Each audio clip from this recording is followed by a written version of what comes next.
WWE Crown Jewel Review. WWE Crown Jewel is in the history books, and even before the show started, fists were flying on the kickoff show. In a 20-man battle royal, superstars fought for a chance to challenge for the United States Championship later that night, with Humberto Carrillo getting the win, last eliminating Eric Rowan. On the latest edition of Raw, Carrillo came up short against the Phenomenal One in his second match since being drafted to the Red Brand. Carrillo's big win wasn't the only significant moment of the kickoff show though, as during the match, R-Truth captured his 21st 24/7 championship by pinning Sunil Singh, but quickly found himself on the run again, being chased after by dozens of superstars.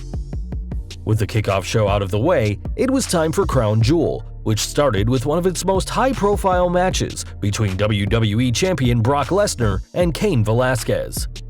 A rematch of their 2010 UFC fight which saw Cain win in the first round. The match was also short and sweet, as Lesnar got the Kimura lock on Velasquez to get the submission victory, mere minutes into the contest. After the match, Mysterio found himself the latest victim of the Beast's wrath, being thrown from the ring, and Lesnar continued the beatdown on Cain with a steel chair. Recovering, Mysterio would enter the ring with a chair of his own, sending Lesnar from the ring, and though the Beast has escaped Riyadh with the WWE Championship, it seems Brock's problem with Rey, Dominic, and Cain is far from over. After that shocking start, it was time for the Tag Team Turmoil match that saw 9 teams from both Raw and SmackDown fight for the mantle of the best tag team in the world. Starting off with Robert Roode and Dolph Ziggler facing the Lucha House Party, it was a timely distraction of the referee that allowed the former Raw Tag Team Champions to advance and face Kurt Hawkins and Zack Ryder. Wearing special Ghostbusters-themed attire, Ryder got a near fall after a top rope neckbreaker, but it was a zigzag that eliminated the former jobbers, as Heavy Machinery made their way to the ring. Weighing a combined 650 pounds, Tucker and Otis clearly had the weight advantage and used every single one of those pounds in a devastating double splash to eliminate Roode and Ziggler. Next, squaring up against the New Day, Tucker and Big E showed off some surprising agility, and it was the New Day who advanced, next facing off against the B-Team. As the fresher team, the pairing of Bo Dallas and Curtis Axel quickly dominated, until the Bo Lever was sent out of the ring and taken out by Kingston, leaving Axel to receive a big ending for the pin. In a preview of this Friday's Friday Night SmackDown, the New Day faced the SmackDown Tag Team Champions The Revival, and the team of Dash and Dawson quickly double-teamed Kingston in their half of the ring. A roll-up out of nowhere allowed the New Day to advance over the SmackDown Tag Team Champions, though Dash and Dawson didn't take this loss well, attacking the New Day post-match. This beatdown left Kingston prime pickings for the OC, and after a short attack, the Good Brothers eliminated the Positive Duo, leading to the finals between Gallows and Anderson and the Viking Raiders. A physical final to say the least, it was the OC who got the win over the Raw Tag Team Champions, as Gallows and Anderson are officially WWE's best tag team in the world. After a backstage segment which saw Rey Mysterio promise revenge on Brock Lesnar, fans next saw the hometown hero Mansoor take on the Swiss Superman Cesaro. With the crowd firmly behind him, Mansoor was able to hold his own against the former United States champion, though Cesaro quickly gained the advantage with some top rope offense. A dropkick by the Saudi star followed by a dive to the outside quickly turned the tide though, and not even a very European uppercut could put Mansoor away. As the match continued, the story shifted to Cesaro becoming more and more frustrated about being unable to put away the rookie, and this frustration allowed Mansoor the win after a huge moonsault from the top rope. With this huge win, fans have to wonder what's next for Mansoor, as despite his impressive showings in Saudi Arabia, the young superstar has seldom been used outside of his homeland. Up next, we had our next huge main event bout, as Braun Strowman took on boxing star Tyson Fury, who had an entrance that must have cost Vince McMahon a lot of money. Though many expected Fury to start with some wicked fists, the Gypsy King attempted some wrestling holds at first, but was quickly downed by the Monster Among Men. Outside the ring, Strowman continued his offense, but a kick by Fury was able to even the odds. Interestingly, Fury waited a long time before throwing some of his patented fists, but as the match went on, Fury quickly showed his inexperience in the ring. Whether it was being in the wrong stance during spots or correcting himself when making the first pin attempt of the match, the Gypsy King clearly didn't have the same level of experience as the Monster Among Men. With Strowman on the ring apron, Fury finally threw one of his devastating right hands, leading to the dazed Strowman to lose by countout. Post-match, the incensed Strowman would drop Fury in the ring, and while the British Bruiser may have left Crown Jewel with the win, expect Strowman to be on tomorrow's SmackDown with a very bad attitude. Though Strowman may not have left Riyadh with the win, things were better for Sunil Singh, who regained the 24/7 championship backstage, pinning R-Truth. More title action was up next as United States champion AJ Styles, accompanied by the best tag team in the world, took on Humberto Carrillo, who was still reeling from the 20-man battle royal he won on the Crown Jewel kickoff show. With this advantage, Styles dominated the majority of the opening of the match, but struggled to get the pinfall victory over the former 205 Live star. Despite the phenomenal champion's attempts to slow the match down, Carrillo fought back to increase the speed of the match to his advantage, but a Pele kick by the champion slowed things back down. As the two went back and forth with counters, Carrillo tweaked his left knee on the landing, and Styles didn't wait long to lock on the calf crusher, but his win was blocked thanks to the bottom rope. A top rope attack didn't exactly help Carrillo's knee, and after a phenomenal forearm, Styles retained the United States Championship in a hard-fought victory.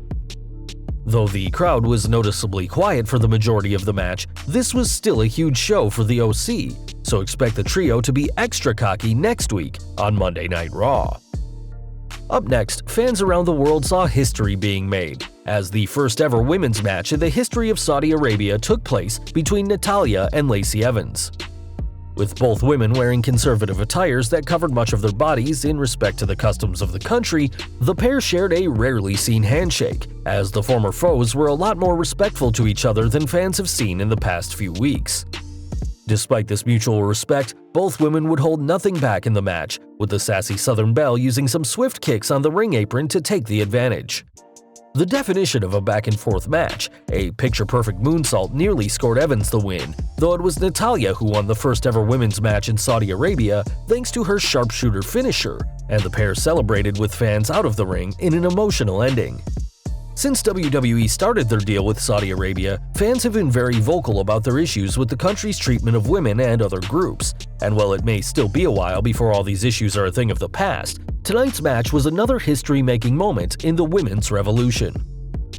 Though Natalya and Evans made history, they weren't the only female presence on the show, as Lana accompanied her new man Bobby Lashley to the ring ahead of the next Team Flair vs. Team Hogan tag team match. With everyone involved getting their own entrance, the match had a huge fight feel to it, as the Nature Boy and his men entered the battlefield first, followed by the Hulksters team. With a total 12 men involved in the bout, it wasn't long until things started getting out of hand, as Rusev quickly made a beeline for Lashley after weeks of being taunted by the Destroyer and Lana. Ali was the first to take a serious injury in the match as he was pushed off the top rope by King Corbin with the back of the Cruiserweight's head bouncing off the barricade.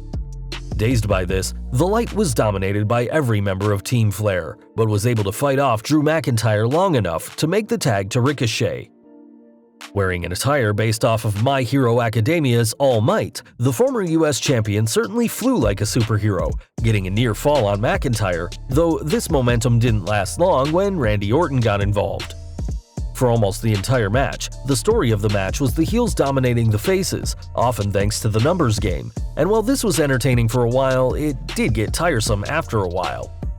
Thankfully, the crowd perked up once Roman Reigns got tagged in, as the big dog decimated the entirety of Team Flair, including drive-bys on both Orton and Lashley. Facing off against Baron Corbin just 24 hours before the pair battle on SmackDown, Reigns looked to get the Superman punch on the King, but ended up delivering the devastating blow on the Viper instead.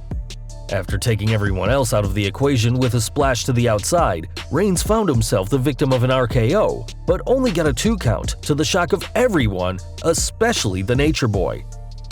With the fans on his side, Team Hogan regained the momentum, and after Ali and Ricochet made sure nobody was around to help the Viper out, it was the Hulksters men who got the win thanks to a spear on Orton by the former Universal Champion. It was a star-studded match that definitely got the fans happy, although we can't help but notice the lack of involvement from Hogan and Flair, as it seems the two Hall of Famers were only there to make the show seem like an even bigger deal without actually doing anything. With 8 matches out of the way, it was finally time for the main event of Crown Jewel as Universal Champion Seth Rollins put his title on the line against The Fiend Bray Wyatt.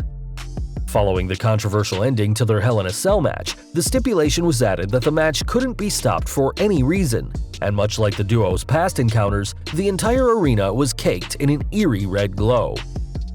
It didn't take long for the two superstars to take their fight into the crowd, but a stomp by Rollins, much like in the past, had little effect on the Eater of Worlds. In an interesting bit of storytelling, Rollins didn't go for the pin when he had a chance, but instead set up some tables at ringside, perhaps realizing from their past encounters that The Fiend wouldn't be put down so easily. When the Architect looked to finish Wyatt for good with a sledgehammer, The Fiend countered with a brief mandible claw, and it wasn't long until The Fiend took advantage, laying Rollins on the announce tables. A mistimed dive by Wyatt, though, saw the demonic star crashing through the table, but even after that, Rollins was only able to get a 1 count. In a classic rule of wrestling, the fact that Rollins set up 2 tables at ringside meant that he was the one to go through them, but this didn't hold the Beast Slayer back for long, as he stomped The Fiend on the exposed steel floor. Of course, this wouldn't hold The Fiend down for long, as the pair traveled up the ramp, and while Wyatt would attempt to Sister Abigail off the stage, Rollins would counter into many more stomps, and while it's an impressive move, it's one that did get old with the fans. Changing his strategy from stomps to kicks, Rollins would eventually send The Fiend flying into some electrical equipment, as explosions and fire emerged from the area, temporarily blinding the Architect. Without his sight, Rollins was easy prey for The Fiend, and after a mandible claw and a Sister Abigail on the concrete, The Fiend Bray Wyatt is our new Universal Champion. An ending we'll admit none of us saw coming. It was certainly a surprise to see The Fiend emerge victorious, especially after the disaster at Hell in a Cell earlier this month. Perhaps this title change only happened to please fans who were still angry about the Cell match, or perhaps this was the plan all along. All we know is that we have a new Universal Champion, and his name is The Fiend. On the whole, this Crown Jewel was probably the best Saudi Arabia show WWE have hosted, as it lacked the controversy, injuries, and poor booking its predecessors have had. Special mentions need to go to the main event and the women's match, as it seems WWE have finally struck gold in the Kingdom of Saudi Arabia. But what did you think of this show? Did you like it, hate it, or are you indifferent? Let us know in the comments below.